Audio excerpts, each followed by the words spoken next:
দাঁত ঘষে আসো, এই দেখো দর্শক দিনের রক্ত পরে, টিভি দিলে পোস্ট পরে, দাঁতে করে করে ব্যথা করে, দাঁতের গলা শিরশির করে, দাঁতে ঠান্ডা পানি ধরে, যারা পান জর্দা খাইতে খাইতে দাঁতগুলো তরমুজের বৃষ্টির মতো করে হলাছে, তারা ব্যবহার করে বৃষ্টি কালো নিমের মাজন।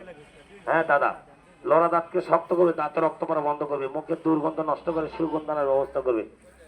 এই যে ভাই, এই বৃষ্টি মাজনটা যশোর দিলে রক্ত পরে, টিভি দিলে পোস্ট পরে, দাঁতে গোল করে ব্যথা করে, দাঁতের গলা শিশির করে, দাঁতে ঠান্ডা পানি ধরে, যারা মুখের গন্ধতে কথা বলতে পারেন না, একটু একটু লড়া দাঁতকে শক্ত করতে পারেননি, তারা ব্যবহার করেন বৃষ্টি কালো নিমের মাজন।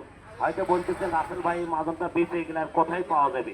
এই মাজনটা ভাই যে কোনো পানের দোকান, মনারি দোকান, কসমেটিকের দোকান আমার মাজনটা খোঁজ করলে পাবেন। এটা বৃষ্টি কালো নিমের মাজন, মুখের গন্ধ নষ্ট করে সুগন্ধ আনার ব্যবস্থা করবে, দাঁত খালি চকচক করবে। আমি কলে রাসেল ভাই, কারো সুধীর ভাই লই। এই ভিডিওটা ভালো লাগলে একটা কমেন্ট করবেন, একটা শেয়ার দেবেন।